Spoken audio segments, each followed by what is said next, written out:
ससुराल में मेरा पहला दिन। बात मेरे ससुराल के पहले दिन की है।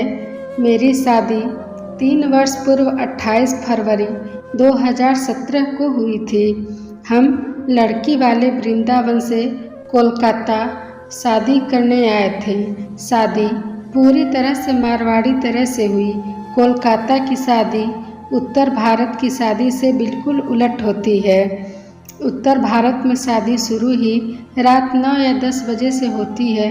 बारात ही रात को 9-10 बजे तक आती है और सुबह 3 या 4 बजे फेरे होते हैं। जबकि कोलकाता कोई भी समुदाय, चाहे बंगाली हो, बिहारी हो या राजस्थानी, सभी को रात को 12 बजे से पहले तक ही शादी निपटानी होती है।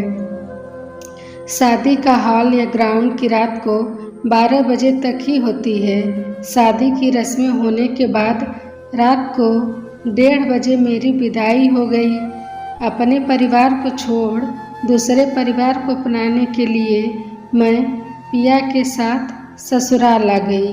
रात को मम्मी सासू माँ ने एक नाइटी देते हुए कहा, सुबह से लहंगा पहने हो, इसे बदल लो और सो जाओ।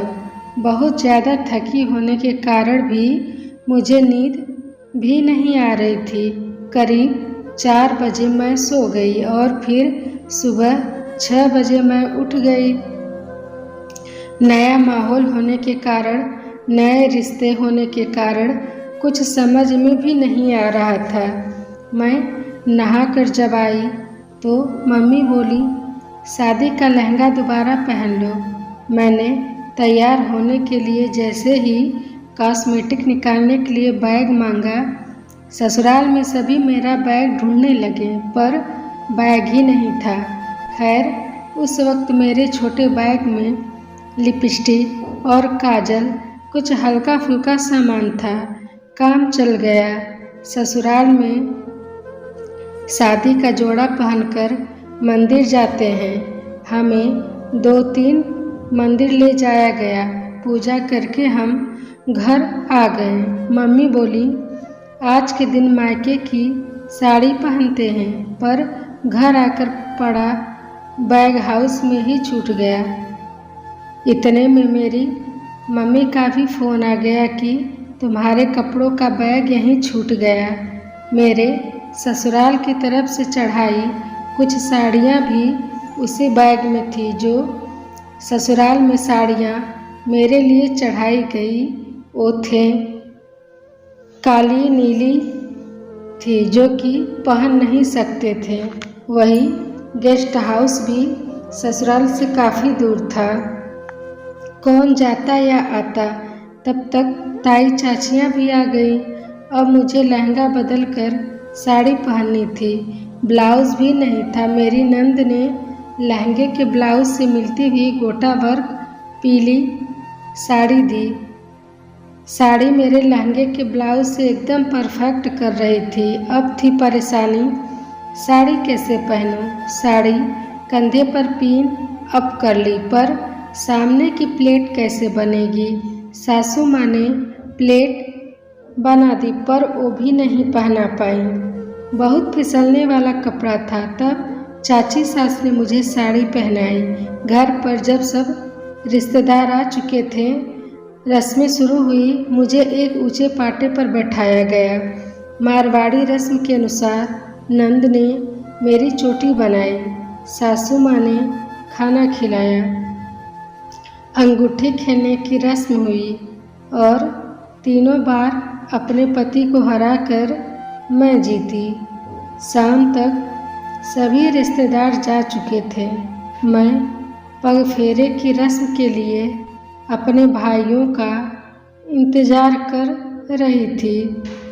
मेरे दोनों भाई घर आए और मैं पति और भाइयों के साथ गेस्ट हाउस आ गई थी। मम्मी पापा को मिलकर गले लगा लिया। सभी रिश्तेदारों से मिली। मैं बहुत खुश थी। मेरी बहन कमरे में ले गई। मुझे मायके की साड़ी पहनाई, मेकअप किया।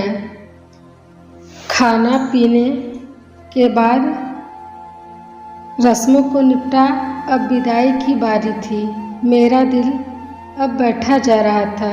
अब तक रस्म और शादी के कारण कुछ पता न पड़ा। कल सभी वापस लौट जाएंगे। जब वृंदावन से आए थे हम सभी साथ आए, पर अब मुझे छोड़ सब चले जाएंगे। मेरे मम्मी पापा जिन्होंने पाला पोसा, पढ़ाया लिखाया, मेरे लिए अच्छे बुरे फैसले लेते रहे, पर आज अब से मैं उनके लिए पराई हो गई। मम्मी बोल रही थी, ये सामान रख लेना, वो बैग रख लेना। मैं अब रो रही थी। मेरे अपने सगे संबंधी रिश्ते पीछे छूट रहे थे। मेरे भाई बहन जो हमदर्द थे, हमराज थे, पीछे छूट रहे थे। क्या सच में मैं पराई हो गई? आज हमारे अपने जो अजीज थे, एक पल में पराई हो जाऊंगी। क्यों लड़कियां ही विदा होती है? मैं सबसे गिले मिले रो रही थी। आज वह सब महसूस हो रहा था जो अब तक सुनती आई थी। अजीब सी पीड़ा जिसको शब्दों में बयां नहीं कर सकते हैं। यह रस्म क्यों बनाई?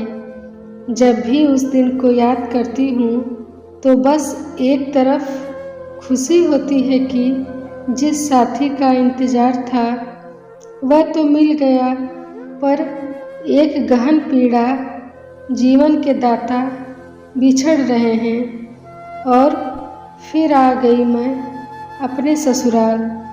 कई अनगिनत सपने और यादें, हंसी खुशी गम जो मैंने अपने माँ पापा के साथ जिए।